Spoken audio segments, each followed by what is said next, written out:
দিলাম তেলের মধ্যে চিনি, তারপর শুকনো লঙ্কা, তেজপাতা, পেঁয়াজ কুচি আর টমেটো কুচি দিয়ে এখন এটা একটু কষাবো, তারপর মাংসটা দেবো।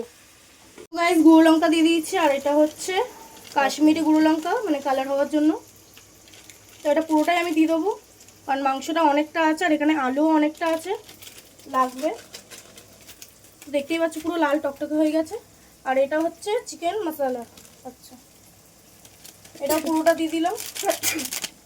আর এখানে আবার দেবো হচ্ছে হলুদ, তারপরে এখানে দেবো হচ্ছে আদা রসুন পেস্ট।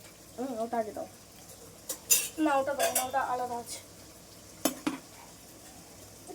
আরে সো গাইস রান্নার জন্য হাঁচি হচ্ছে। সো এখানে আদা রসুন গাইস, এখানে আদা রসুন আছে এর মধ্যে, বাটার মধ্যে আর পেঁয়াজও আছে আর শুকনো লঙ্কাও আছে। একটু শুকনো লঙ্কা না দিলে টেস্ট হয় না, ওই জন্য আমি শুকনো লঙ্কা বাটাতে দিই। তো দেখো কতটা দিয়ে দিচ্ছি।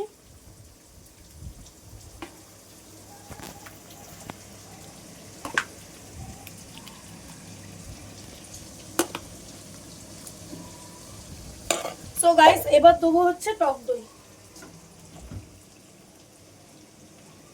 টক দই দেবো এবার। টক দই না দিলে মাংসে আমার ভালো লাগে না, যে কারণে আমি টক দইটা দিই। তো চলো এবার মাখিয়ে নিই।